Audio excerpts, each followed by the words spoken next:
Hey, what's going on? It's KLA, Cloud the Wanderer, about to give it to you once again. Yeah, I'm not live, I'm recorded, and I have a special guest. His name is Brandon Royce, and he's an artist. He draws female muscles, and I think you do like comic books. You're a comic book artist also, right? I'm actually mainly a caricature artist, as well as like doing private commissions for people. But I'm working on a comic for my own story, you could say. Looking to actually have that out before the end of the year. So yeah, I am a comic artist too. You could say I just don't sell them yet. Yeah, you're very talented. I was looking at your stuff on Instagram. I was impressed, like look like you could draw like Walt Disney characters or something like that. I don't know, like what's your background in art? I'm mostly self-taught, but I am highly inspired by a lot of old, the Disney princess kind of cartoons, as well as some of the Tex Avery, how he drew women. And then there's some female muscle artists who I followed over the course of, when I was young, like when there was barely any female muscle artists. There was a guy named Losaro Art. He was on like LH Art, this website. And then there's another guy named Jabriado. He's on DeviantArt. And what's it called? Urusai Wrangler on, or he used to have a website called Polymer City Chronicles. Those were like the main guys that I leaned in towards when it came to female muscle art, as well as blending in some anime. Dragon Ball Z was a huge influence for me. So Hmm. So when you say like self-taught, you didn't like take no classes or nothing like that, or you just mostly, I've done some private instruction under two different guys. One, his name was JC Barba. He's in Dallas. Did more like gesture drawing and figure drawing studies with him. And okay, then with I don't know if you ever played Spyro the Dragon or remember American Tail, the movie with Five of the Little Mouse. yeah, I know what you're talking about. Charles Imbillis, he was the character designer for those characters. He actually created Spyro and Crash Bandicoot. Actually, I studied for about a year under him in character design. So Well, that's yeah, wow, that's cool. That's cool. Like, let me show some pictures. Definitely show some pictures, man. This was cool. thank you. That Like, was saw the lady on the left actually recently at a strongman event because she's the one who hired me to do that. Aaron okay, Murray. Aaron Murray is her. Yeah, that's her right there. okay. Oh, she hired you. She knew about you, and um, Yeah, she like, hired how do you, that one right there. like, I actually what's it called? Did as a promo for her while we were at the event. But the previous right? one, yeah, she reached out to me and hired me to do it. Okay. She seen you on Instagram or,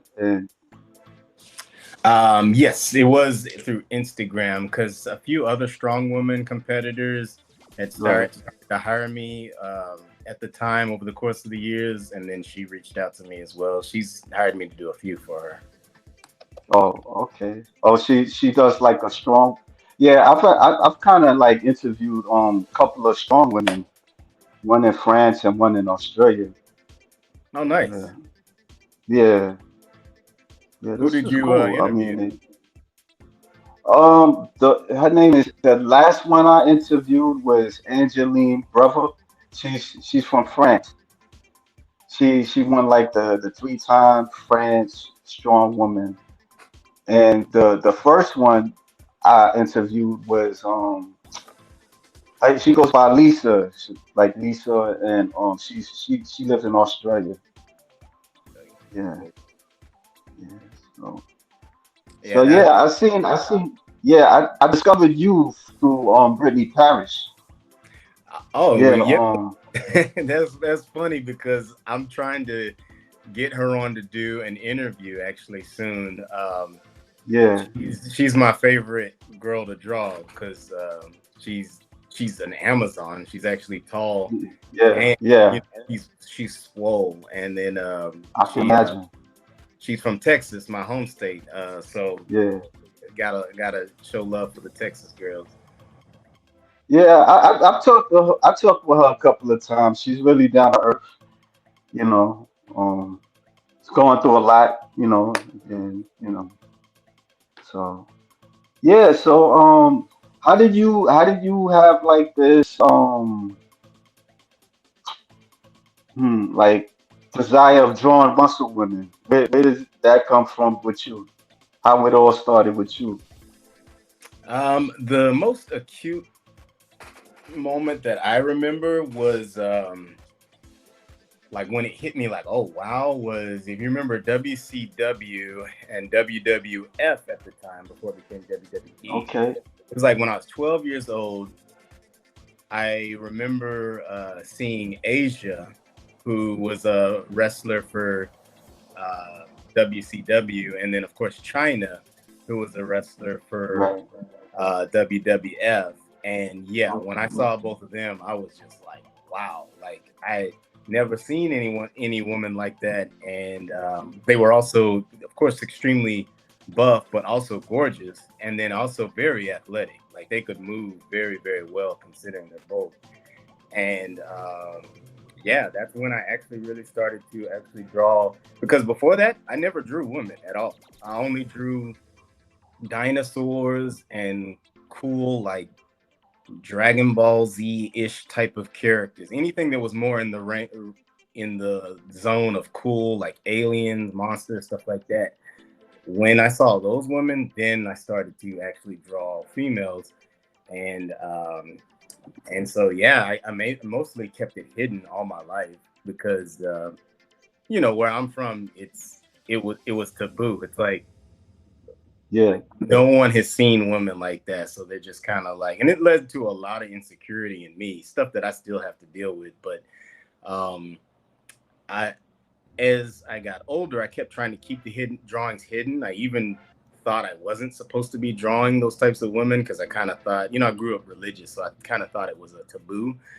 Um, but I don't know. I just found that whenever I was starting to have moments of peace or calm, and so yeah, I just went ahead and continued to do it. And it was actually, so I was never gonna go public with me drawing muscle women, and especially not build a brand of my art around it until when I was studying under Charles. I wanted to get into animation, and I thought I still want to create like an animated feature movie one day. Right. But as I was talking to him, he was sharing with me, like a lot of the politics of the industry and how you as a creator don't really get to create. Like you basically are working on stuff that studio executives are passing down to you, and they don't really take into a lot of account, or you don't get to basically put your vision forth the way you think you would. Like I always wanted to be like a George Lucas. So that kind of discouraged me. But he also said when he saw that I drew muscle women, he actually asked me, he's like, why don't you draw these more?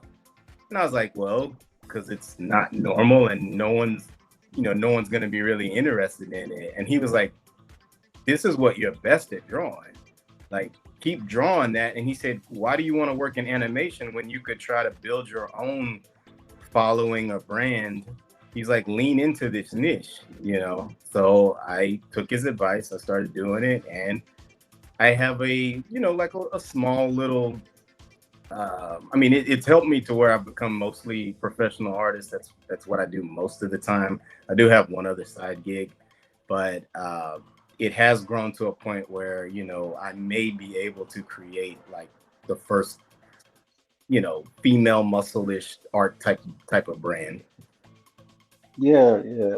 I mean, I could relate what you're saying because I draw. at times. So I don't draw as much now, but there was a time um like I would be like in and out of drawing and stuff, and I would draw like muscle women and stuff, muscle women, and there'd be like a point where I would animate them, and a lot of the stuff I would try to do, like it would be like in the library, it was public, and so people would look at my stuff, and I would get like these negative vibes, at times. So I kind of understand that point, because it's not, we're like in a society that's very liberal, but you know m- female bodybuilders, they don't really get, I mean, like lust, like desiring, like drawing like a female bodybuilder or desiring a female bodybuilder. It is a bit tabooish because people do give you those looks, and it's like after a while, it's like you just have to kind of understand why and just block it out of your mind and stuff like that. And for me, I mean, I kind of understand it in certain perspectives too, because it's not normal. But I had to look at it too, like I can't turn that shit off. You know what I'm Yeah, saying? exactly. I can't turn it off. Bro, Like I did it. There's times that I try like not to not even focus too much on it, and it kind of sucks me in a little bit because just seeing the women flexing and all that stuff, it kind of fascinates me, Like this past Saturday, I went on my first bodybuilding competition, a show. I wasn't competing, but I was in the show. just to I go was, in. yeah, yeah, and I'm seeing all these women like, and I seen this huge Exciting. sister, yeah, and it's like, wow. I miss I miss the women's bodybuilding and the women's physique, and so what I just seen the men, but just the audience itself, like it was like I seen women, and a lot of them like work out or competing and all that stuff. So yeah, it's just seeing them up close. It's like wow, you know. And then the thing is too, like they too have issues as well too, because some of them they seem kind of closed down and stuff. I don't know where, maybe that's just coming from me. I didn't want to like engage in talking with them too much. I talked to one person, but I guess because people kind of like knock them off or whatever.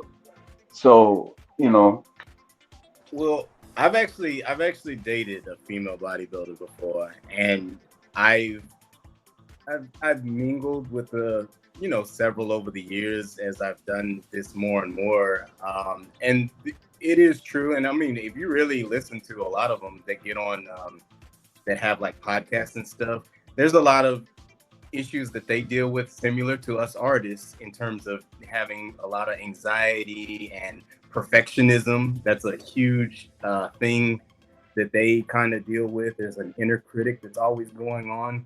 Um, and yes, the a lot of times when they're at shows, what you have to understand is like they're so, especially the ones who are competing, they're so carb depleted, dehydrated. They're very stressed out and tired. That's why a lot of them are very standoffish. But even the ones who are, because like what you were talking about with the whole, like there's several points you brought up that I want to echo back on, but the girls in the stands, like even just the off season girls, who some of them were not even really competitors, they just work out a lot. I remember right. the first big event that I ever went to. It was called the Europa Super Show in Dallas. That's where I'm from, and it was like I was 18 going on 19, I think, yeah. And so it was my first time actually seeing muscle women, like a lot of them in one place. And to me, they were massive. Like I was, I'm a pretty big dude. I'm like just under 6 feet, and I'm about 215. So I played football. So I was looking at these women, and I'm like, dang, some of their arms. their thighs and stuff are bigger than mine, but they're also beautiful women. So it was Yeah. just, it was out of this world. But us being artists too, it's kind of like we get stuck in this mesmerized state where we view them almost like goddesses.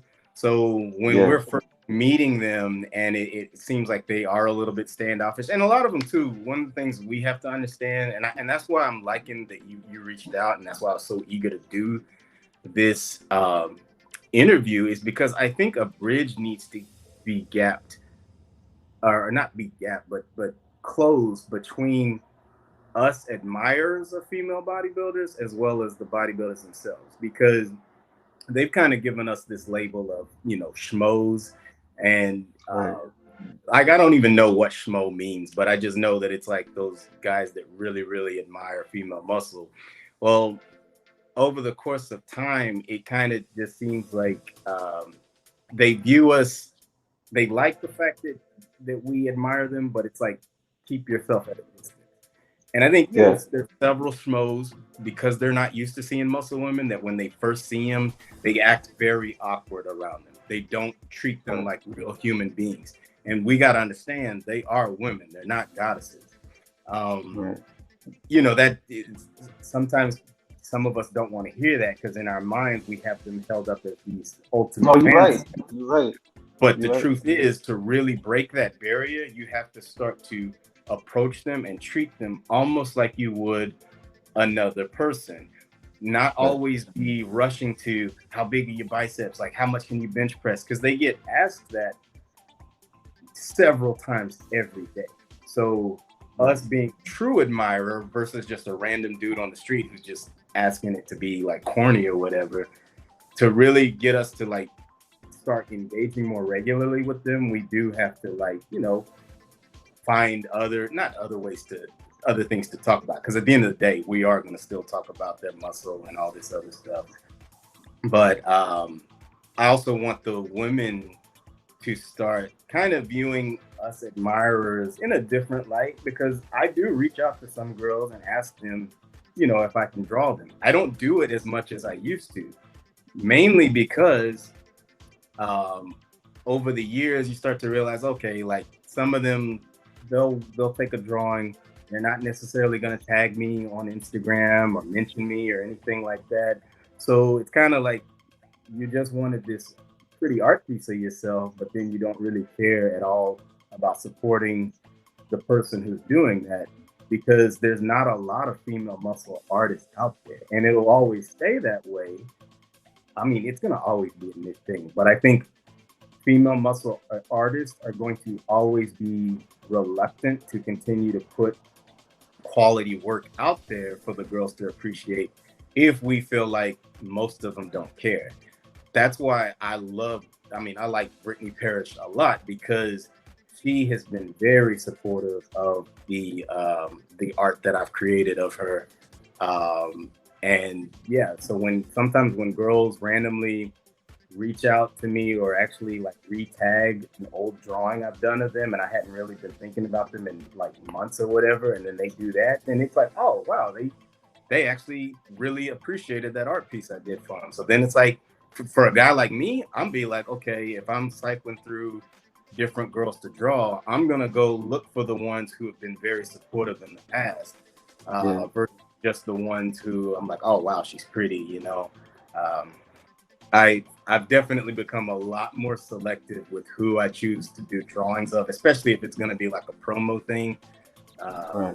You know, and I think we have to, as artists and admirers, we have to be a little bit selective too on who we Yeah. approach to express that interest.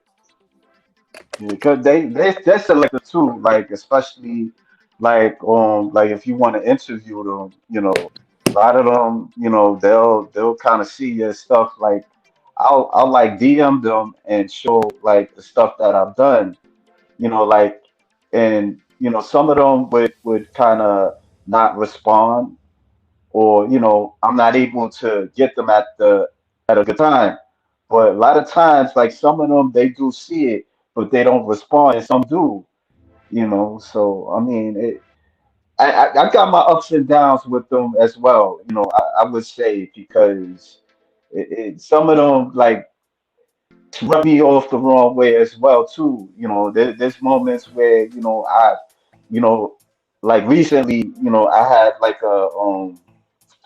I did like a video slide of a bodybuilder, and she took down my stuff, and I like two of them actually they took down two of my stuff, and so I got a probation on YouTube and stuff. So Oh yeah, wow. that hurt.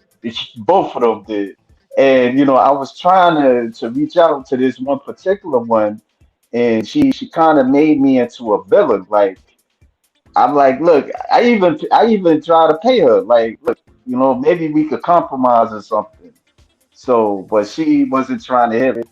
She said that, I was taking her content without permission.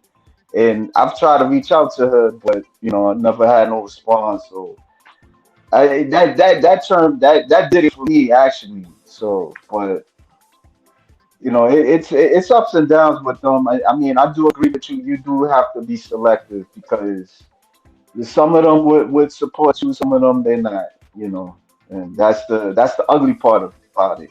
Because you desire these women, but in reality, you're not. For me, it ain't gonna happen. Like if it do happen, it's gonna I'm gonna be paying for it, like at a session or something like that. That's it. That's how far I went. That's it. I'm just keeping it real. So And that's the thing is they know about that stuff. Like the one who I had dated talked about the whole session game and all that, and like I all my money mainly goes back into my art, so I don't have that extra funds to just be throwing around for sessions and stuff. I have entertained the idea, um, but one of the things that we have to understand as the admirers, even though I think a lot of times we tend to think that, okay, because most people tend to be more put off by female muscle, they tend to be more like, "Ooh," we tend to think that, oh, well, then they're a rarity and then they're not that appreciated by the masses. Well, then when we show them that appreciation, they're going to be very honored by that. That's not the case. Because they're a niche, they actually do have several amount of guys, especially in certain demographics. It's something I want to touch on later, that are always blowing them up and always hitting them. Just like how, recently OnlyFans has been a big deal. Well, a lot of these girls have been on private, webcam platforms and stuff. And dudes have been paying, I mean, since probably the early 2000s, maybe even the 90s, dudes have been reaching out, paying them just to talk, or just to show a picture, but not just paying like, 20, 30, $50. We're talking about like $500, just for a picture yeah, of it. And it's when and a lot of these girls make a lot of their money from stuff like that, and they need it too, because at the end of the day, the PEDs and as well as the trainers that they have to hire, there's a lot of money that they spend towards showcasing their bodies on the sport. That's one of the things we don't really factor in is the meal prep, the meal paying for all and all this other stuff. It adds up quite a bit. So they're mainly looking for resources, money from us. And so for some of us who don't want to just throw a bunch of money we want to actually interact with them, like get to know them as people. It's like we have to take, in a way, a different approach. For me, it has been mostly through my art, but it's not like I feel exactly what you're saying, because most of the times I don't develop like any like long lasting friendships or relationships with a lot of people. I have developed friendships with some of the people who are fans of female muscle, and even photographers in the sport. They've continued to hire me and reach out to me over the years. So that's been, that's been somewhat encouraging. But at the end of the day, too, what I'm realizing is, like with me as an artist, I am going to continue to draw female muscle, but I'm not going to lock myself into where I have to get these girls to jump in and join me in supporting this movement. Like one of the big things I want to do is I would like to be the first guy who actually creates a movie that heavily features a female muscle character in. Like, I have my main characters, which are guys, but I'm also working through trying to create an Amazon woman, or even a few of them, that are also part of the main cast, because they're going to be rivals and slash love interest to my main characters.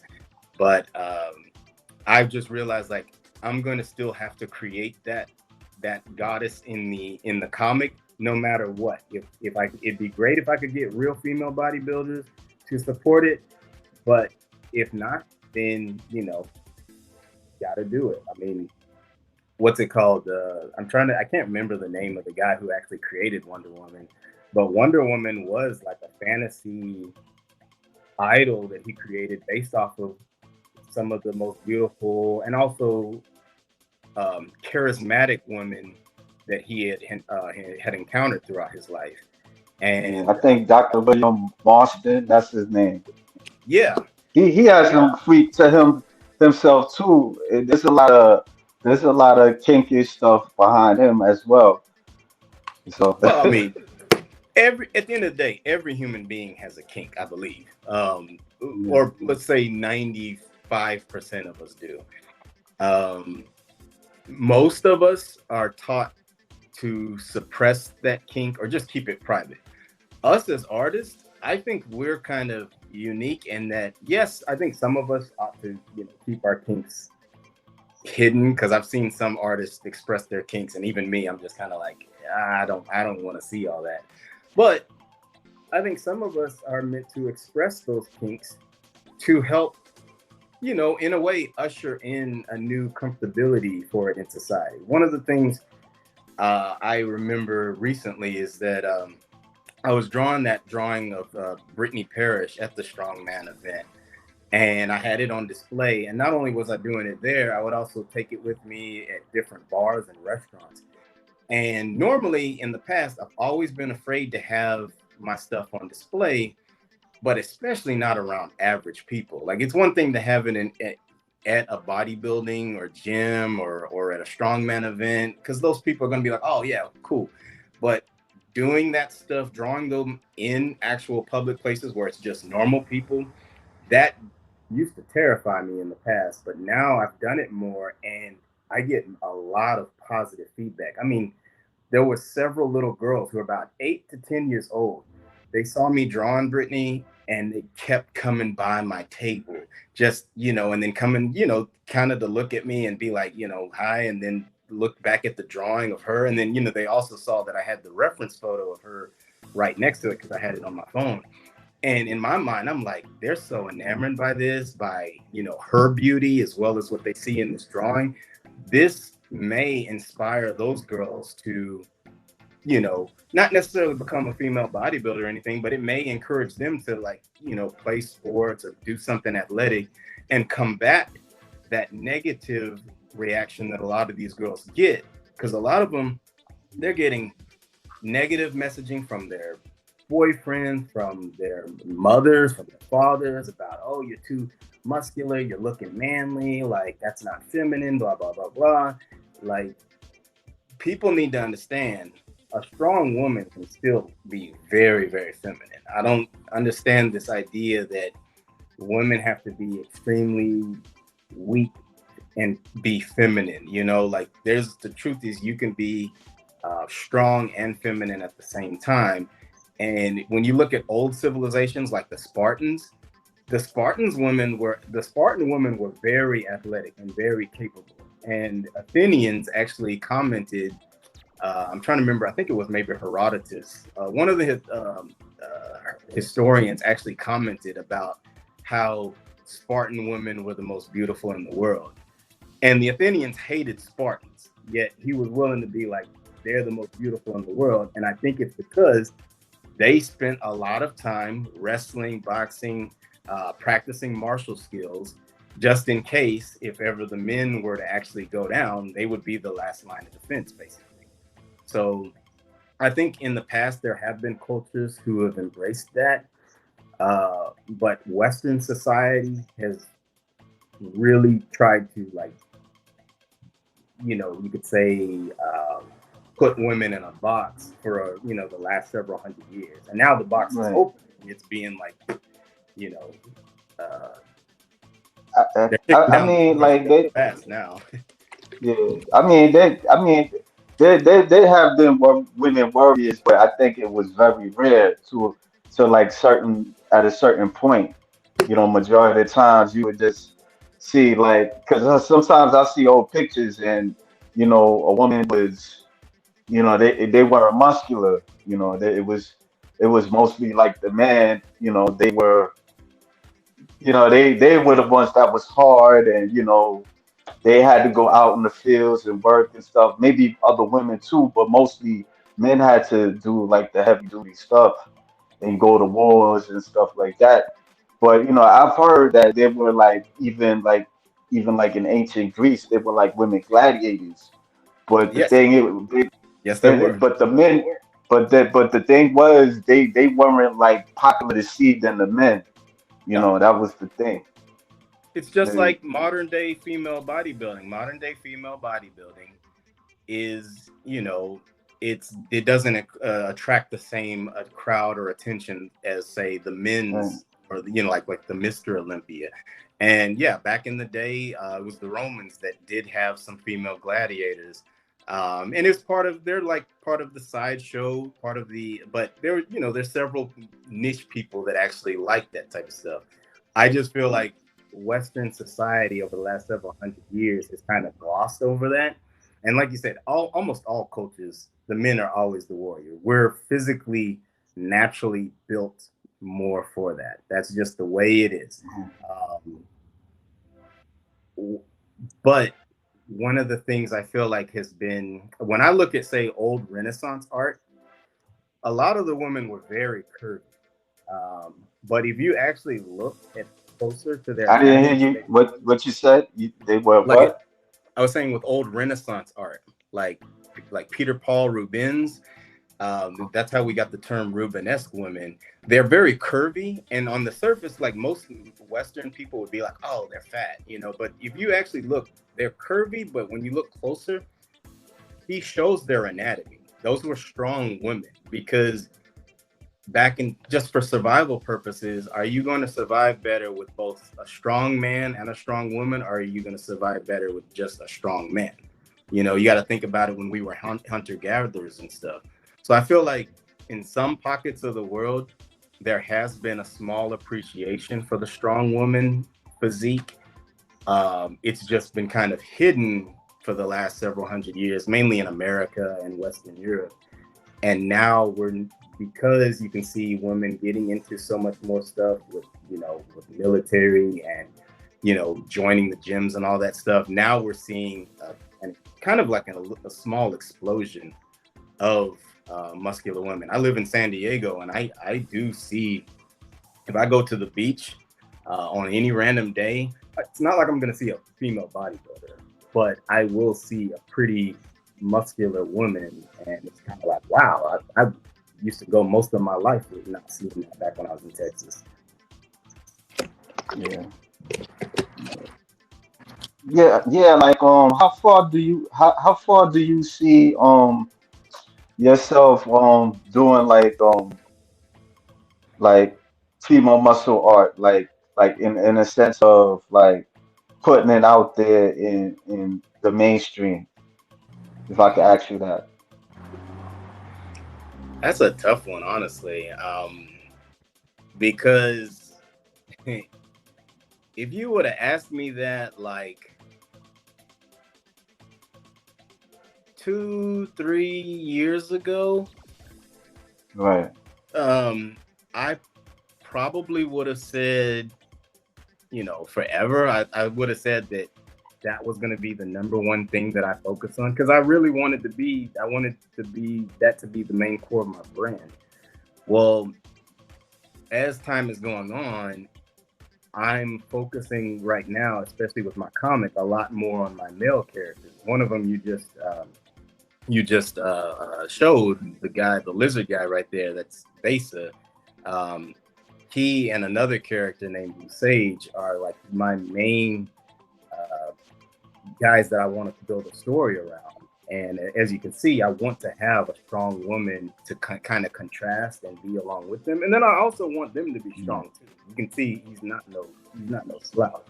Um, but as I'm developing more of their story, I'm starting to realize like I'm getting some, peace and fulfillment, focusing more on them and not trying to focus as much on impressing the female muscle, you know, Right.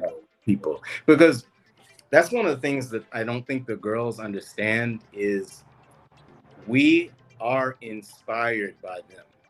Um, if we as we engage more and more with them, if we find out like what you encountered where they're standoffish and we don't, we just see that a lot of them only care about people like us for our money, like if we can Right. buy a session from them or, do whatever, like what happens though is slowly over time, we do develop, unless you're just an all out simp, you develop, you develop a distaste for that. You start to see that, oh, this your muscles look amazing, your face, your body, everything looks amazing, but on the inside, you're not you're not what you're not a Wonder Woman. Like so one part of Wonder Woman is her look and her combat ability, but another essential part that people are attracted to about her is her nurturing, very loving, under wisdom,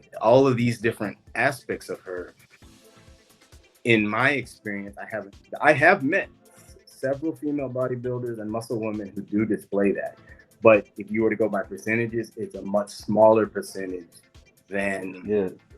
and so as a result, we kind of get jaded and kind of are like, dang, like I know in my case, I do want to draw these women to impress other, not just other female muscle lovers. Of course, I do because Right. like we have a small community, us guys. But in reality, I draw a lot of the women that I do because I want to impress them. It's just like a singer who's created a new song and he's trying to impress, woo this woman. We as artists are trying to do the same with our drawing ability. When we see that that's not necessarily getting that much response from them, like, or in that type of way, at least for me, I lose my interest in drawing those women. I do still draw them, I just draw more from my imagination. Like Yeah. I can create a lot of beautiful women in my head because it's part of the whole fantasy, you could say. um, so I've learned over the time that, I don't need to always be reaching out to these girls and asking to draw them. I should just draw some of the ones who I've made up.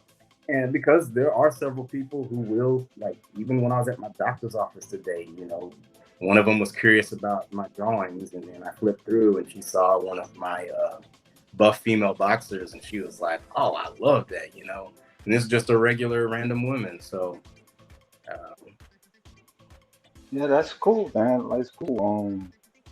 Yeah, I mean, they have you ever like met like some comic book artists that a female muscle comic book artist because they got like they do have like female muscle artists, but the thing is they're hidden.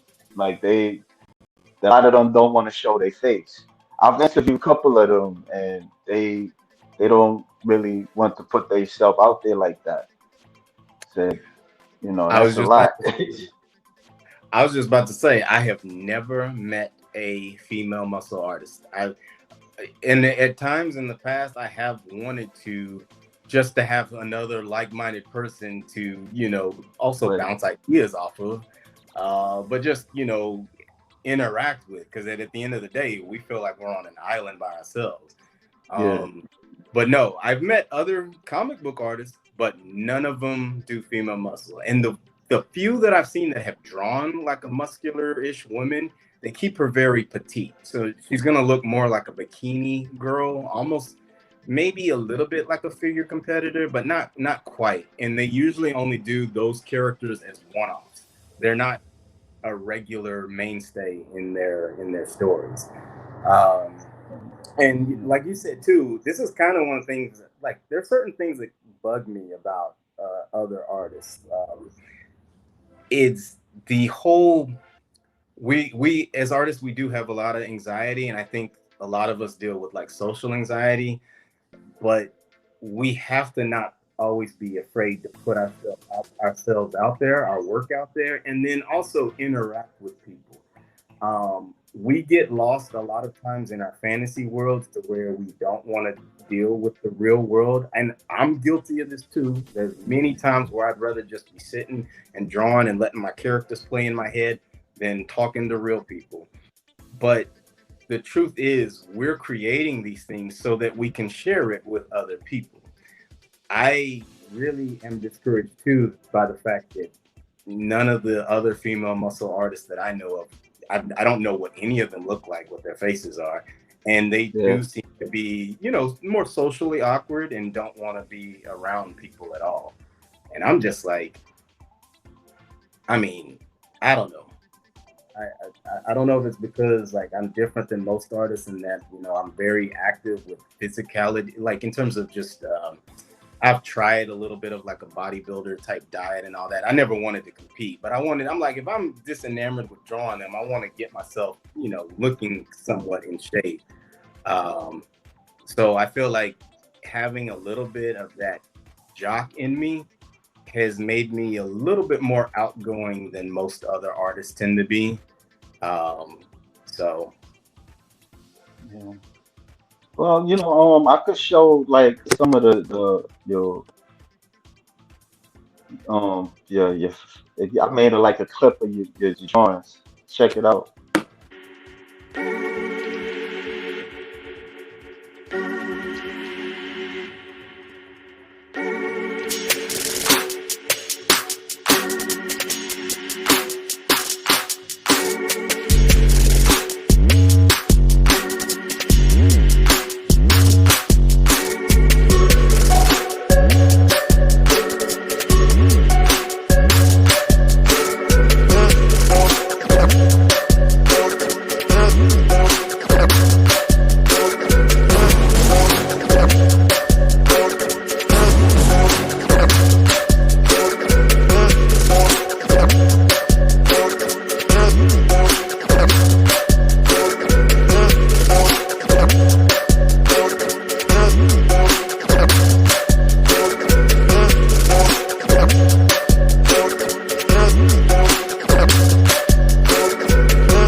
Yeah, it's cool, man. Like, yeah, like I like this drawing. It's dope. thank you. That one was very fun because it's actually based off me and her actually really posed. Her name was Jen. I'm blanking on her last name right now. I need to go back and look at it. But I reached out to her because I told her that, you know, I had seen her once before at one of the Rising Phoenixes, that all women's Okay. bodybuilding show.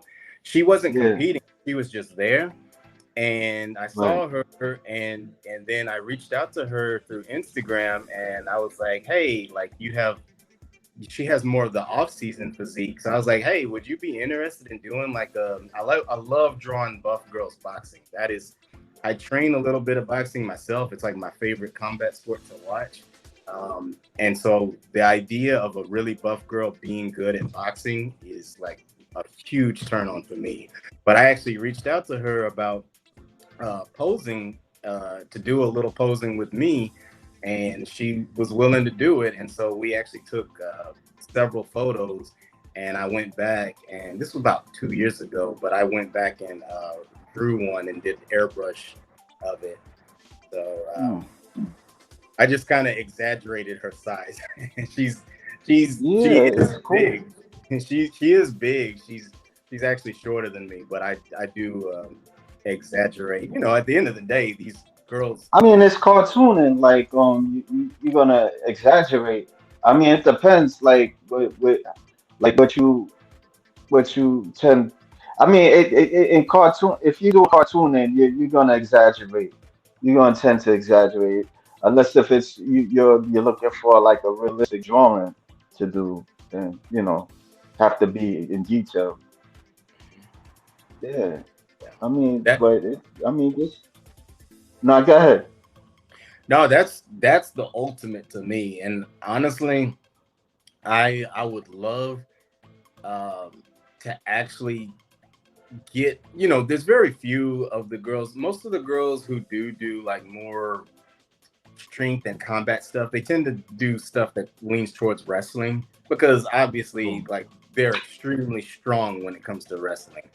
But I love, like, the more you do a sport like boxing, the more you see like there's a lot of beauty in the sport itself, and it's a lot more than using brute force. It's a lot of technique, endurance, all kinds, and also just wisdom. Like, there's a lot of knowledge that goes into it, and I would love for more of the girls. Not that they need to go and box, because most people are afraid to get punched in the face. That's just, and I wouldn't expect a girl to want that, but to actually do like light sparring or some kind of like training to where they could actually throw punches realistically, because most times bodybuilding women, muscle women period, tend to be very stiff, and the dudes too, extremely stiff. So when it comes to doing explosive things like running, jumping, or even punching, their muscles are not necessarily built to move in that type of way. And for me, when I'm like drawing them, it that stiffness sometimes gets communicated in the drawing. I'm able to draw very loose and fluid motions for the most part, but it's honestly if I'm able to imagine someone who's actually moving that way. Um, but it's one of those things that I'm like, man, one day I would love for there to be, I don't know, a plethora of girls that look, somewhat like Asia or China or like a Brittany Parrish, who were also super strong bodybuilders, but then also could move and actually um, at least shadow box well like a boxer or something like that. That to me would be like a cool, amazing thing to see. Yeah. Do you watch like MMA, or you No, enjoy I don't. looking at that? No, I don't watch. I used to watch a little MMA, and I used to watch a lot of boxing. Like, today, I only watch old school boxing. Like, I mainly watch fighters, especially when it comes to heavyweights. Of course, Ali, and leading up to like the '90s, I'll watch a lot of those boxers. And even if you go beyond that, like I'll watch like Sugar Ray Robinson. If you're talking about like the smaller fighters, if you go back and watch those guys, those are a different breed of fighters than today's. And when you see how much less skilled today's fighters are versus them, it's hard for me to get excited watching any of them. Like, I know there was the Tyson Fury versus Alexander Usyk fight. I didn't watch it, but I saw the highlights, and I was like, they look so slow and sloppy compared to the old school fighters. I don't care how many belts you give these Who guys. won that fight? Oh, Usyk won. He Oh, won by decision. he had Fury stumbling around one round, but even when he had him stumbling, like I'm just looking at it like if Usyk would have thrown like a decently technical punch in the middle of when he had him stunned, he would have easily knocked him out. But he was swinging at him with these wild, just kind of like, I don't know, flailing, inaccurate punches.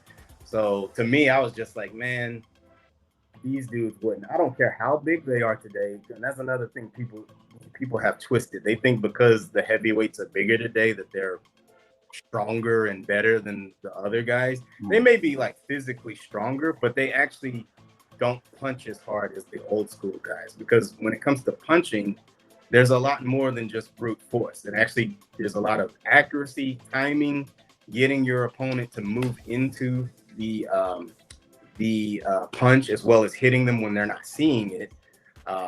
Mike Tyson actually explained that. Those, as well as exploding your body into the punch, those guys like Ali, who was about 6'3", 220 something, he could hit with a lot more force compared to his body size than, say, a guy like Tyson Fury, who's 6'9", 260, who doesn't explode that well into his punches. He's just a big dude, so he does have some power.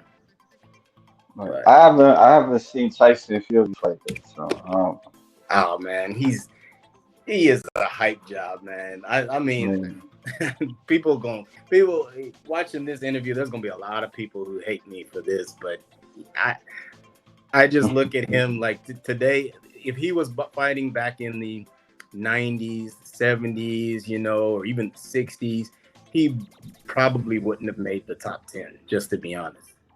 Because they had giants back then too. There was a giant named Primo Carnera. I'm trying to remember who annihilated him, but he got back then, because they wanted to test the whole circus freak show thing. Like, hey, can we get a 6'7" dude who can just maul and destroy, his much smaller opponents? But he won a few, but they eventually found out real quick that no, just because you're a giant doesn't mean you can't get knocked the F out, by someone who actually really knows how to box. And from a purely technical standpoint, Tyson Fury is nowhere near as good of a fighter as, of course, the Alis, the Listons, the Fraziers, he's comparable somewhat to a George Foreman, but Foreman actually can punch way harder than Tyson Fury. I think Foreman was the hardest hitting boxer of all time. Yeah, I see some highlights of him. He wasn't no joke. Bro, George Foreman wasn't no joke. Foreman had freakish strength. He was one who did not need to hit you with a perfectly technical punch to make you crumble. He could just kind of bear slap people and just send them flying. He did it to Joe Frazier several times. So yeah. There's a clip of that. There's a clip of that. Yeah. I like this Wonder Woman drawing that you did. This is pretty dope. That was Brittany. Oh yeah. Oh wow. Okay, that's dope, man. Like wow. Wow. You went to a comic book convention before, right? Like you go to comic. I've been to a few, not that many. That's also Brittany. Have you met Brittany or no? Personally? I haven't. No, I've been living in California since I first started. I only found out about her like maybe just a little over a year ago. So I had basically just reached out to her through Instagram, but yeah, it'd be dope. I teased her. I'm like, you need to create like a breed of more Amazon muscle women, because most muscle girls actually tend to be short. So seeing ones who are like 5'9" and taller is a rarity. There actually used to be a few back in the day. There was this one, her name was Jennifer Taylor. She was 6'1". There's another one, her name was Heather Padigo. She was like 5'11". Those girls were jacked, thick, and you ever heard of Lisa Lewis? Oh yeah, I know Lisa Lewis. I don't remember how tall she was. I think what 5'10" or something. I'm sure me and her probably be the same height. I'm around that height. I'm around that height, like 5'10", 5'11". Yeah, Yeah, with the muscle women, for most of them, like 5'7" is actually very tall. I mean, 5'7" yeah, is above average for most women anyway. But in the bodybuilding world, it seems like, and even with the guys too, like there's not even a lot of guys who are 5'10" in professional bodybuilding. The shorter height tends to, and the shorter limbs tend to build on more muscle density faster. yeah. So Yeah, I mean, like, wow, like, how did you, like, how consistent are you, like, in drawing, like do you draw every day, or you sometimes, are there moments where you just want to put the pencil down? I draw every day. Like my parents sometimes, even though they know I mostly earn a living from drawing, they sometimes like, hey, occasionally you may want to take a break, But for me, it is mostly therapeutic, um, and you know, as long as I'm drawing stuff that's fun to me, I don't ever get tired of it. But my subject matter of what I don't draw the same stuff every day. Like Right. I sometimes will, especially in the case of the women, I sometimes wait until I get inspired. Versus, when I was younger, when I started to draw them, it did start to become like I was drawing them almost all day, every day. Okay. Um, right now, a lot of my drawing energy is going towards my comic, and then if I have, some inspiration or whatever afterwards, I may draw one of the girls. How far you got with your comment? Like, so it's this lizard guy, like, what does he do? Like, Well, the comic I'm working on right now is about his father, or his ancestor, you could say. I don't want to give too much away from it, okay, uh, but yeah, the story that's going to be about the lizard man is going to be kind of like a redemption, like self-discovery, discovering that he does descend from like a like there's more to him than of course meets the eye, and he definitely starts out as a rogue, like a I have him addicted to like potions. He's like a bum kind of at first, but through some circumstances, through his own treachery as well, he's going to be forced to have to become, um, to tap in, I guess you could say, to the inner hero that's part of his lineage. You know, that's as he comes across, uh, more powerful bad guys. But the story I'm working on right now is of his father, and that his battle with like a bunch of different demons and stuff. So I'm actually almost done with most of the panels in terms of drawing, sketching them out. I've got just a few of them inked, and I'm playing around with a coloring style for them. So it looks like I'm going to be done with it before the end of this year, which I just wanted to at least be done with it by the end of this year. But who knows, if I keep on with I've been making a lot of progress on it the last few weeks, so it could be done in the next few months. you don't have a team. You're the team. Oh, it's just me. Yeah. Oh, okay. I've always worked alone as an artist. So I've shared snippets of it with other artists, and they like it. They've given me a lot of encouraging feedback. Some of them who are working and are almost done with their own comics. So I feel like I'm on the right track with it. Mm, But yeah. yeah. What I see Annie Rivasio. Yes. What's that like meeting her? The reason why, so that lady, I don't know if you had heard when you were showing that film clip. I don't know if I was on mute.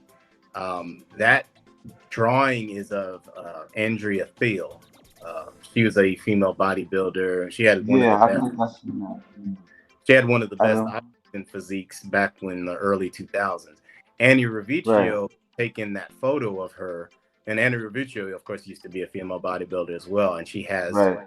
I think, she has that website called AMG Light. Yeah, Um, she a photographer now. yes, and so Mm. that photo that I drew was one that Amy had took of Andrea.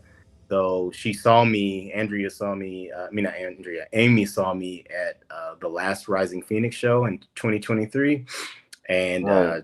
just took a picture with it. Wow, that's cool. Mhm. Yeah. How was your how was the that that how was your stay in the competition? Like I'm sorry if I'm not saying like in seeing the competition, like how is it like interacting with the bodybuilders? I'm sorry if I'm kind of stuttering. I get No, that way, just trying to think coming. um, I'm not gonna lie. The first couple ones that I did. So the first actual bodybuilding show that I did, it was one of the Wings of Strength ones where I actually set up and did my art edit. Was Valley of the Sun back in 2021, I believe, Right. and it was nice because several at first, I'm not gonna lie, and I kind of expected it.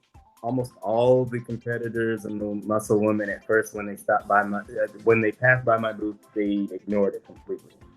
Mm. Um, I was kind of expecting that though, but as the show went on, more average everyday people or the supporters, like the husbands, the boyfriends, and then of course their children or their mother, father, those people would come by and be like, "Oh wow, this is cool," because they're looking at it like, "Dog, he draws character people that look similar to my daughter or my spouse or whatever." And so they would start chatting it up with me, hire me to do a drawing for them or buy a sticker from me, and then they go, tell the competitor about, show it to them or whatever, and then eventually some of them started to come by and they started to tell me like, wow, this is so cool, like your art is unique, we've never seen it. So I got there's a big confidence boost from actually engaging with them. um, uh, as time goes on, it's not that you become um, immune or numb to it. It's because it's not like I'm some celebrity. I don't get. It's not like I get like a lot of people Yeah. rushing over to my table. It's usually just a few here and there. Sometimes on some shows, don't get hardly anyone to come by at all, and so that can be very discouraging. But I don't let it completely stop me from going and setting up at another show. But How many shows you go like in a year? this past year, or so far this year, I haven't done that many. I think I've only gone to the World's Strongest Man, um, which was Yeah. just in South Carolina a few weeks ago.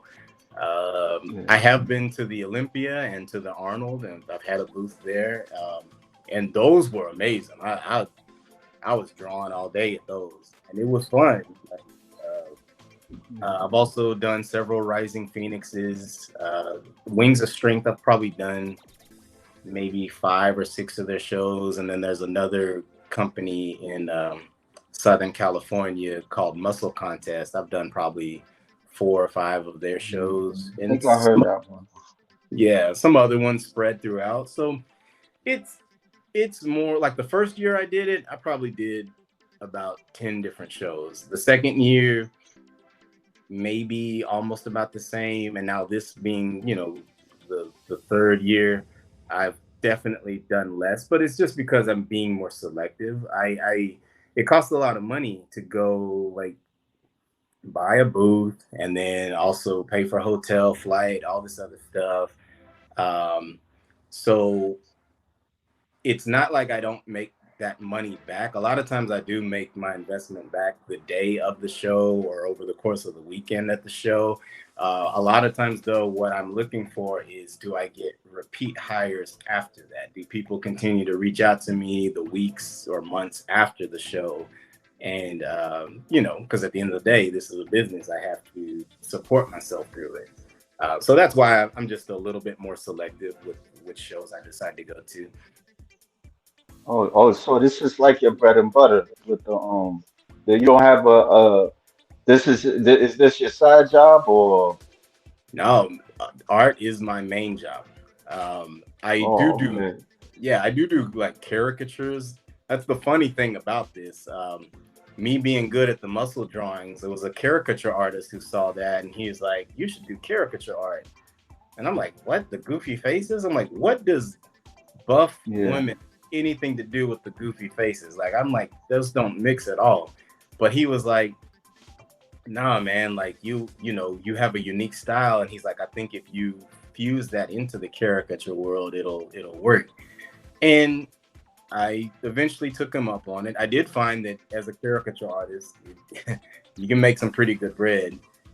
And I'm slowly tapping into fusing the muscle body look into the caricature stuff, because I'll set up at fairs and little markets and people will see, like, mostly on my banner and my table, it's all mostly muscle women art and then a few of my guy characters, but they get enamored by that and then they kind of want me to draw them with like a big head and a little muscle body. Yeah. It's pretty cool. Yeah, I see the people's faces. Like, yeah. How many? Yeah, How many people that you see? Like in a duration. I mean, if I'm at a fair or like at that was at the last LA Fit Expo. Mm, you'll see hundreds of thousands of people, but in terms of like sitting and drawing, I may Right. like a lot of those I take my time on. So I may knock out 20 drawings of those in a day. Um, if I'm really just trying to do fast caricatures of people, then I can do probably like about 100 or so faces in a day. But if it's detailed Right. muscle drawings, like some of the ones where you saw the detailed anatomy and all that, I can maybe knock out 5 in a day, because some of those are taking anywhere from like an hour to 2 hours to knock out. Mhm. Yeah, I like this one. This is cool. Now, That's who this supposed to be? it was just a that's what it's so funny you asked about that one is actually what got me to start redirecting my attention to drawing more of the buff woman boxing, mixed boxing, you could say, Mhm. because I was set up at this market in Oceanside and it was raining that day. And like, they didn't call off the market. And I was hot because I was like, man, if I would have known it was going to be raining, I wouldn't have set up. And I was, about to have a whole day without any sales. But then this one couple ran up and they had seen like one of my boxing drawings and they were like, hey, can you draw her punching me, like can you draw her like really buff and stuff? And I was like, sure, and they were willing to sit and wait in the rain, um to get drawn like that. And then after that I was like, and they loved it so much, like the reaction that I got from them was like, man, this is the type of stuff I like drawing anyway, the big buff girls like actually being like good at boxing and stuff. And I even asked them, I said, y'all think I should draw more stuff like that? And they were like, heck yeah. They said, you should draw it all the time or whatever. And some other artists actually said too, they said you should lean in more to that because that is what you're best at. Um, or what I have most fun drawing. So I was like, okay, I did start doing like the whole buff woman is a feature in my drawings, but now I'm like, I'm gonna start drawing the really big buff curvy girls, in the gloves. And I have a separate Instagram page that I created that's only dedicated to the buff boxer woman. It's called BCZ underscore BBWZ. There it is. There's one of them right there. A guy Yeah, actually hired me to do that one. yeah. I don't want to show it too much because I see the YouTube kind of, but it's cool. But Thank you. yeah, I mean, yeah, this is pretty dope. You ever thought about doing like animation or like have you, is your plan like to I don't know, did you ever took like animation courses or like just have like a fundamental field of animation, like doing like in a computer or something like that, just testing it? Yes, I've done the old school style of hand drawn animation and then uploading it to the computer. I've done a few clips. Just I did get hired, and this guy that Lloyd, he's got body. I'm trying to say body graphics photography. He hired me to do Right, like a animation of him walking across stage and then taking a few camera shots. So I have done some animations. I have tried like a few female muscle ones in the past. I just haven't put them on display or anything because they're real rough and real loose. And right. those animations take so long to do, like especially Yeah, since I'm a one man team. I'm only gonna do them if like I'm really, really, really inspired to do one. But I mean, you're not you're speaking to the crowd. I do want to eventually have like a short female muscle animation type of thing, something that I could feature as part of my portfolio. right. How the kids like this? Like they see Oh, their they face like, love it. yeah, He lit up when he saw that because he didn't know I was gonna mhm, draw him as Spider-Man. He just knew I was gonna draw him, and he just loved Miles Morales Spider-Man. So yeah, we were chatting, and I was like, when I was growing up, I was a huge Spider-Man fan as well. I grew up with Peter Parker Spider-Man, but I also like Miles as well. So I was like, hearing him talk so much about um, Spider-Man, I was like, you know what, I'm gonna draw him as him. And then when I, turned and showed him, like his mouth almost hit the floor. Like, so, Did you see like the recent Spider-Man movie with the Miles Morales? Like yes, I've seen. the sequel? Yeah. Yep. What's your thoughts on that? Like was it cool? It was cool. I liked the first one a lot better. I Yeah, loved the first Into the Spider Verse movie. I thought that was one of the best movies, most hero movies, period, ever. Um, yeah. this second one, there was a lot going on, a lot of action. The action scenes were cool, but to me, there was too much going on. I didn't like how it ended. Um, They're gonna have a part two to it. yeah, I'll Mm, check it out, but I'm not as excited about it as I was after seeing the right, first. right. Yeah. Yeah, I mean you also do this character, like who's this? Like That's my villain for the comic that I'm working on right now, the one okay. with father. So that is Basoto Sajin. Yeah. How do you where you get the inspiration to do the comic? Well, I mean, the he I created Basoto back when I was 14 years old. Um, Yeah.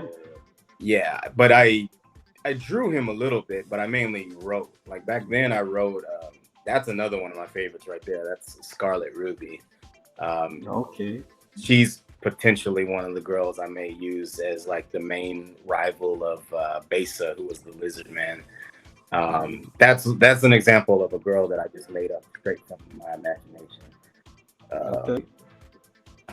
but um, but yeah, I came up with Basoto and the hero Blue Sage back when I was 14, but I mainly just wrote about them like as if it was going to be a novel.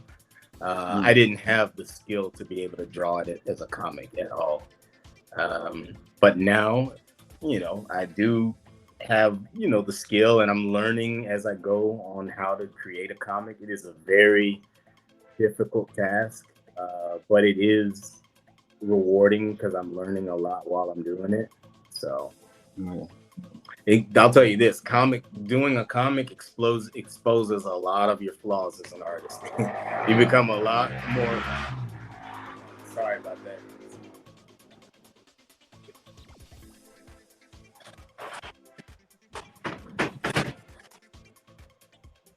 I know it's late night, but sometimes we get bikers and stuff out here.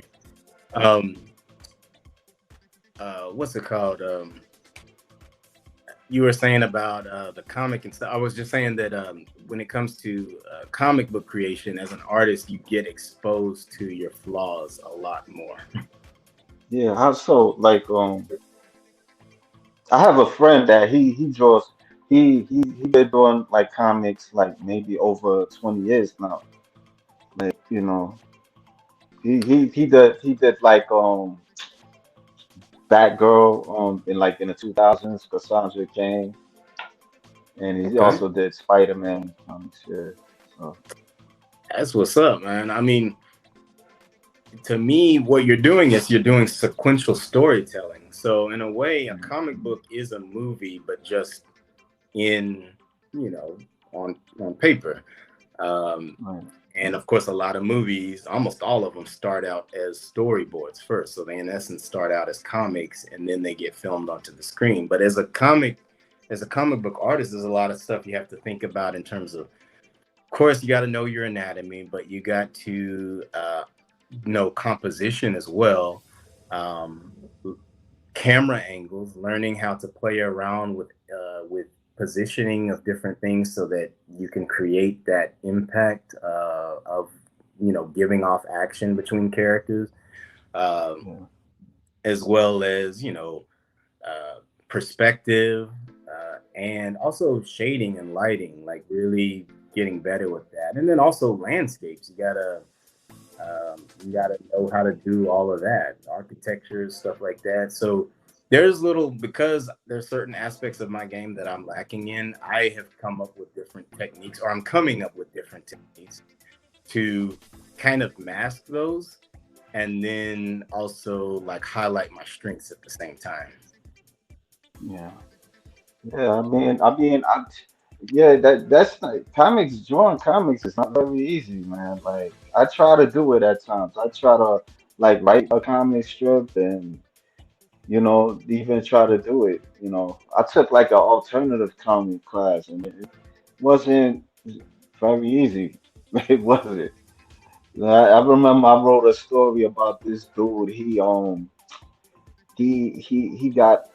home from prison and stuff, and he witnessed a murder. These kids killed like these cops and stuff, and so they had like these high tech weapons and stuff like that. It was just for this class, and I just like did the story. This was like years ago, but I would try like over the years. I would try to like draw like a little comic strip too and stuff. I remember one time I drew like a comic strip about a friend of mine. He passed away, and he was telling me about how he lived with these cats stayed with him and stuff like that, and I kind of like made like a comedy into it a little bit, but it's comics. I don't know. It's not for everybody. So, but yeah, Yeah, it's no joke. I mean, starting out with even little, because a comic can be even those little funny strips, you know, the stuff like that. Was so funny before I started working on this comic of my main hero against that guy Basoto. I had started experimenting with drawing like little short female muscle comics, like little like funnies, like 3 panels with little gags, like little jokes about the industry and some of the stuff that we were talking about earlier. Um, and you know, I was kind of inspired to do that, but then I was like, I don't know why. Maybe, you know, sometimes I just lose focus.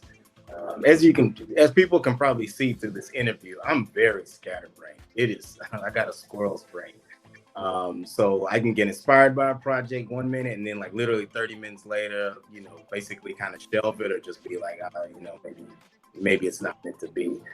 But I had started out doing like little funny female muscle comics, and then it transitioned over into me going back to that story that I had written back when I was 14, but really being like, man, this is really my main passion project.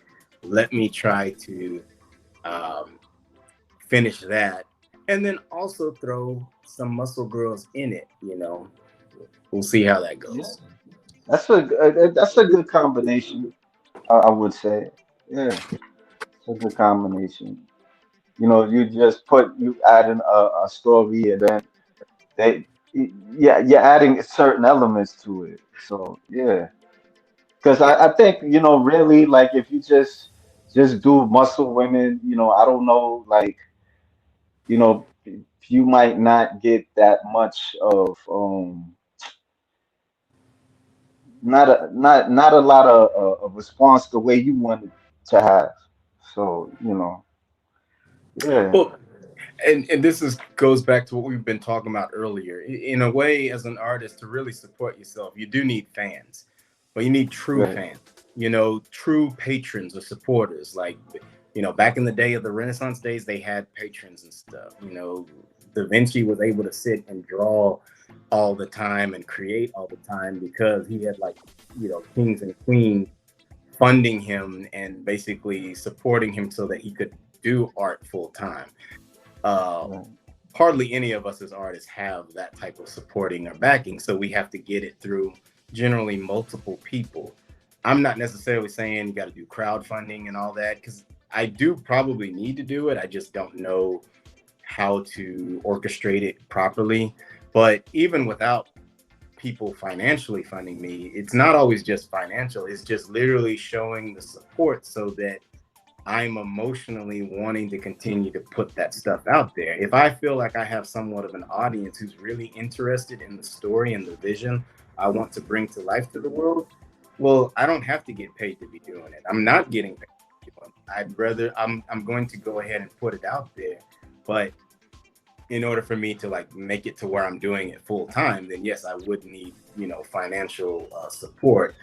Um, one of the reasons too why I really found success doing the muscle woman art was because early on, especially, whenever I would do a free art piece on one of them, several of them were posting pictures of it on their Instagrams, putting it in their stories, tagging me multiple times. That was helping get other people to reach out to me and to hire me. Um, as time has gone on, and it's also part of me just being more selective with who I'm choosing.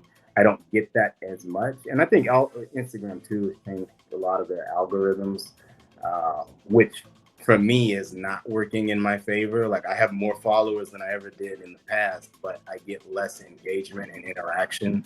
So part of me wonders if I've been shadow banned for some reason or something, but I don't know. Yeah. But back to what I was saying, I'm trying to, in a way, create a fan base. What I've noticed, uh, female bodybuilders do have hardcore fans. I don't know if they have hardcore fans who just want to see them in comics and stuff like that. Like, say, that would just show up to, like, if you had a convention and a small part of the convention you had like artists who focused on like female muscle characters or comics. I don't know how big of a following you would have of people going to that section, but I do Right. know this: amongst the female bodybuilders themselves, they're not really fans of fantasy and like, um, more creative type of things. Like, Mhm. hardly any of them are nerds. At the end of the day, guys like you and us, we're nerds. Yeah. And a lot of like the women that I've met in over the course of my life who really interested in my stories, they tend to be more, nerds. They want to read science fiction. They want to read, they were reading Marvel comics and stuff before it became fashionable because of the movies. So most muscle women don't tend to have that type of, itch. There's a few of them out Yeah, there. yeah, I And know. what I've started to see too is some of them are becoming fans because they're starting to do cosplay of different anime or Yeah, muscle characters, of course, like Wonder Woman and She-Hulk, stuff like that. So that's kind of yeah, how some of them are starting to get their foot into the world of like nerdom and all that type of stuff. Um, so I don't, just basically to harken back on what you were saying in terms of if I was just to only feature like female muscle in my comic, how big, how successful would that be? Who knows? I mean, the truth is, my comic may not be that successful the way I have it constructed anyway. I just realized I do need to put a product out there so that people can get an idea of what my passion project really is, and then I can get an idea of if it's going to work or not, or if I need to make some tweaks to some things. So yeah. Well, I mean, I would say the best of luck, man. You know, just keep trying to do what you can do. That's the best advice I can give. I mean, I never, I've tried to do a comic, and I never got into your level. I've drew muscle women at times, but you know, it's just I don't even draw that much. So I wish you good luck on that, man. appreciate it. I mean, the biggest secret to being good as an artist, it's not. A lot of people think that we're just born with this talent, and I do think Mhm. we have a different eye than most other people, and then also tapping into more of our imagination and stuff. But the real secret to being able to draw really well is staying at it throughout the course of your life.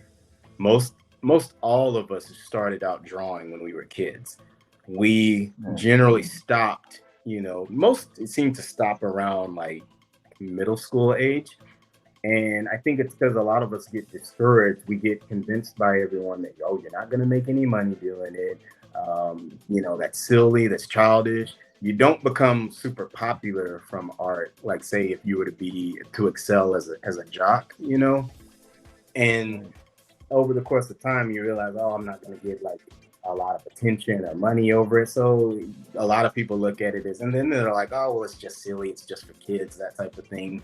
So, a lot of people just stop doing it. And if you stop doing it for a long enough time, you can lose a lot of, those skills. But I have seen some people, kid you not, I have seen some people who hadn't drawn since they were kids, but then they picked it up again when they were in their 30s and 40s, mainly as a hobby. And then they started to Yeah, study it and like really practice and really focus on it. And then they actually became pretty decent artists. So it's not a skill that you can just never kind of tap back into. It just takes a lot of focus and dedication. And I think a lot of people are like, I'd rather just sit and watch a Netflix show. yeah. Have you ever reached out Brandy May? Who? Brandy May Acres? Oh yeah, I did reach out to her like back before I got on Instagram. I think it was through Facebook. I think I had mentioned because I think she was born in Dallas, I believe. Like I have a special affinity for like the Texas girls, but I think she may have like been in Vegas or whatever at the time. Um, Yeah. but I do remember reaching out to her. It wasn't about art though. I just said kind of like at that time I was more of a schmo. You could say just kind of being like, oh man, we have Sure. such a cute, Maybe, gorgeous physique. yeah, maybe you could show her your art to her. I've talked to her in person, and she told me that she did like a comic book with someone. She didn't create the comic book. I think she wrote the story, and so she had an artist, and yeah, like it was like a short comic she told me about. Yeah, but I used to like draw her and stuff, like trying to, because I was telling her like, you seem like you could have your own graphic novel. You just need somebody. You need probably a write. I mean, you probably maybe have a writer or you write the story or something like that. You know, and have an artist. I You think a lot know, of anime fans would like her look because she has a very, I believe she's white, but she has like a very Asiatic look to her. yeah, And I haven't seen her in years, so I don't know what she looks like. But I remember back in the day, she was very sexy, but also thick. Very like, yeah, she had that very. To me, she could be like the first female bodybuilder that would appear like on a Playboy magazine. You know. yeah, yeah. Um, Yeah, but I uh, mean, I really appreciate talking with you, man. Like, it's really enlightening. yeah, appreciate you, Yeah. man. I'm, I like doing this. This is the second interview I've had about art. Um, and it was another brother who actually reached out to me. So one of the things that yeah, I've noticed, it's like there's a lot of people who are interested in the female muscle look, but I've noticed it's a high percentage of black men who are actually into it, as well as Middle Eastern, um, right. that are very much into like the muscle woman look. I don't know why that is. Like maybe something about our upbringing, our culture. I feel like for me as well, because I was from Texas, and girls are on average tend to be bigger than at other places, and even a little more athletic. But I don't know what that is. So it's kind Well, of I funny. mean, for me, like it started, but I would say it started back with Wonder Woman and the Bionic Woman, where they had their TV show like in the 70s. And so, I would kind of like, picture, like a pretty woman as them. And so, just seeing like when I was like in my teens, I started kind of I was noticing, the female bodybuilders. And then, I started working out a little bit too, and just kind of like getting the magazines and doing certain things to it and reading it also. And yeah, like that's when I just yeah, like I just had my first, you know, I don't know how to call it. Like my admiration towards them and stuff. Mhm. Like especially Linda Murray, Corey Everson, especially when they was in the movies too. Corey Everson, like she was in Double Impact, and she was in this other movie called Ballistic.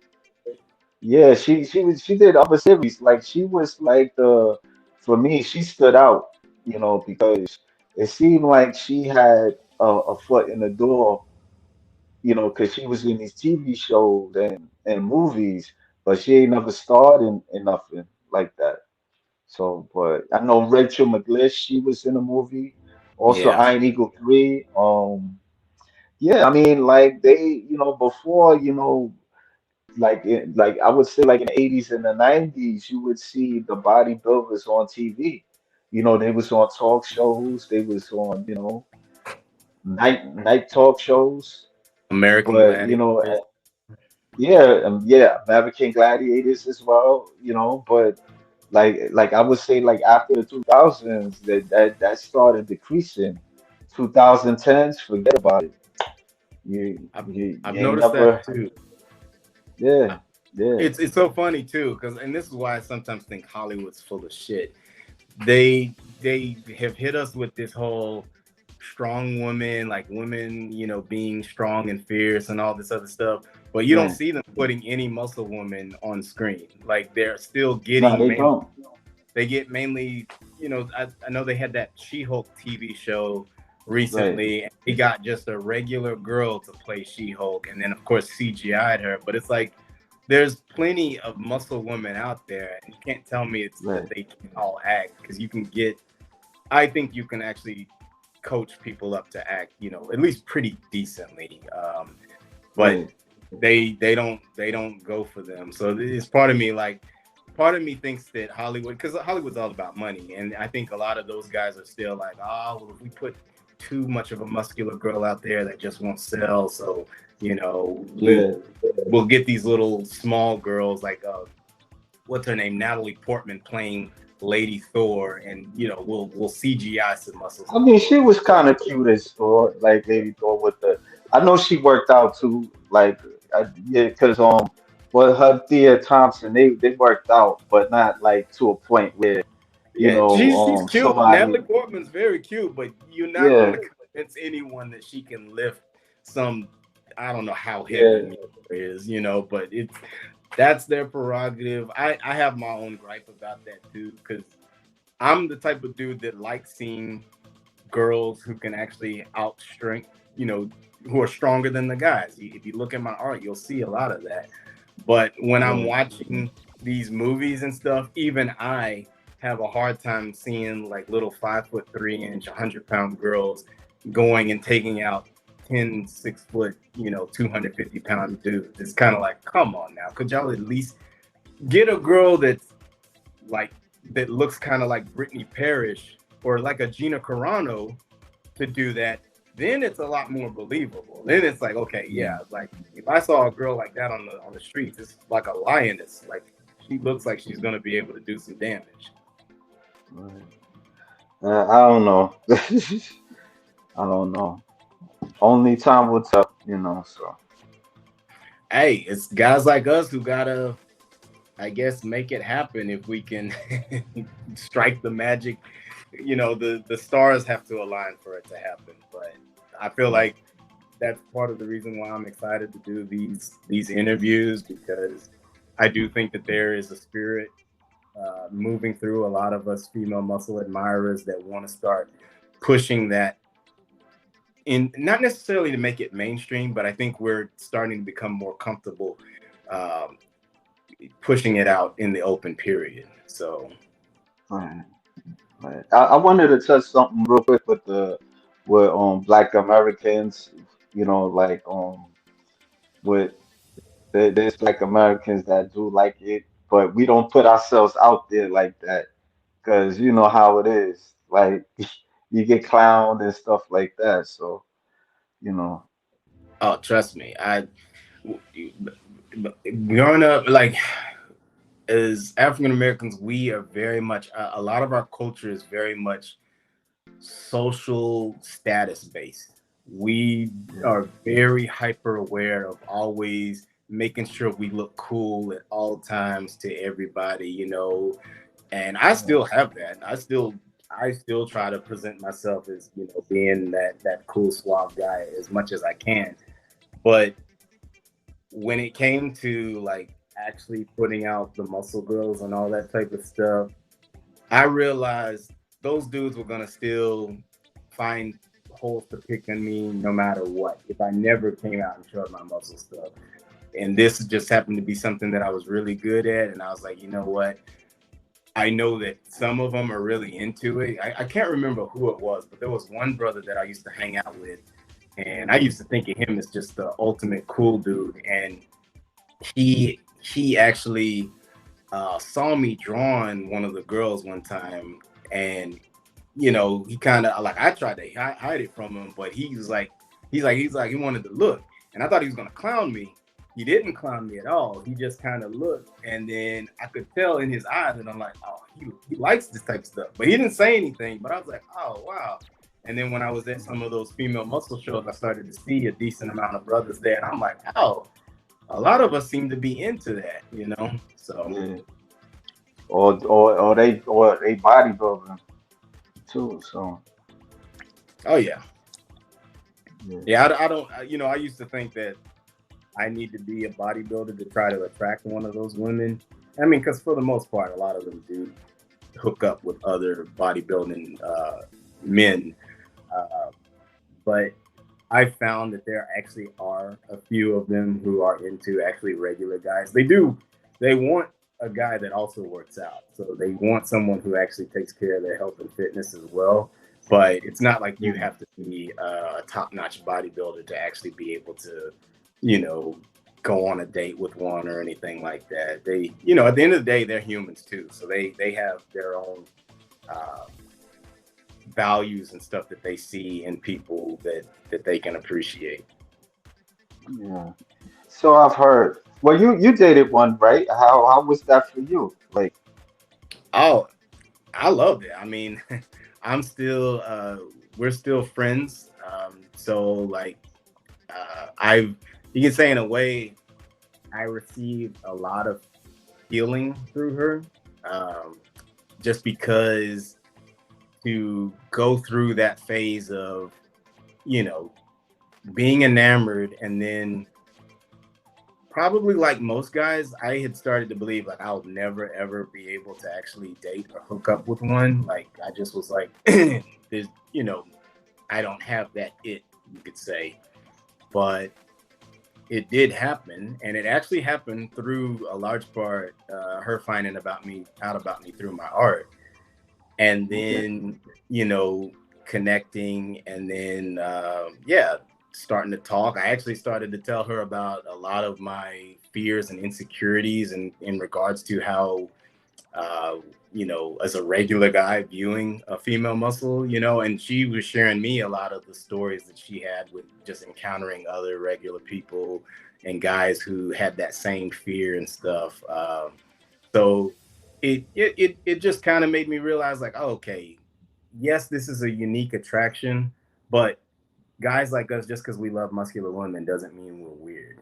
But that's something that throughout my life I've had, like, it's like been attached to my core and my psyche, and it still is a Right. part of part of me where, you know, I have a lot of self doubt and confidence issues and stuff that stem from that. But at the end of the day, being able to date one and then be accepted for who I am, and then that person still like me, you know, and me like them, you know, just as regular human beings, um, there's a lot that comes from that, and that's probably one of the reasons too why I'm a lot more picky about just reaching out and drawing different girls. It's not no longer is it just about, oh, you look amazing, and it's like, no, are you a quality person? Like that's what would make me want to draw you, as well as how well you look, you know, that type of. Yeah, because some of them, I've dealt with a little bit of some of them. Some of them, their personality is like crap to me. So, but you know, it is Oh, what it is. it's no secret that the more I was around the bodybuilding community, like we're crapping a lot. I mean, we're discussing a lot of the frustration we can say we see with the muscle women, but it's that way with the guys, and probably even more so. Like bodybuilding, anyone who's been around it long enough will tell you it is a highly narcissistic community culture type of Yeah, thing. You know, the yeah, fitness it's industry as a true. whole. It ain't just the guys, because I don't mean to cut you off, because there's this guy that I've seen like I see, he does skits on Instagram and stuff. And so I seen him like in this competition that I went to, and I was trying to like get his attention a little bit, like just to nod at him and like, hey, how you doing? But he kind of didn't like notice me. Like I don't know, like maybe I'm reading it wrong, but it just it seemed like there's like a wall or something. So I just Hey, didn't say anything. So. bro, I've drawn people, like I've had people who hired me to do drawings for them, and I did them. They loved them, and then we say work out at the same gym. This is both guys and girls. And the next day, or maybe the next day, they see me, they say hey, whatever. But then, like maybe 2 weeks later, I see them again, say hey, and they completely ignore me. And then from there, I'm like, okay, well, that's kind of weird. I did a drawing for you. You said you seemed to like it, and then now you don't Right. even speak or look at me. But it's very common in that industry because, you know, deep down, and I can say this too, because as an artist, we have big egos, and I think we deal with a lot of narcissism as well. I know Right. I'm becoming very aware of it. I wish I didn't have to deal with some of it, but because I'm hypersensitive to my own narcissistic tendencies, I can see it a lot more when I'm around the bodybuilding community.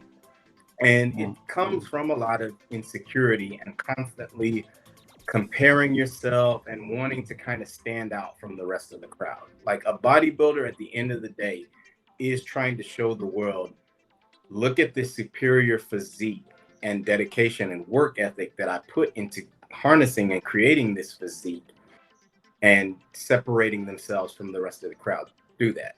When you take that kind of psyche, you could say, and then amplify it by 10, 20, which is what you get with a lot of them, that's why they several of them can be very standoffish towards people that are not a part of their world, and even with a lot of the people that interact with them. Yeah.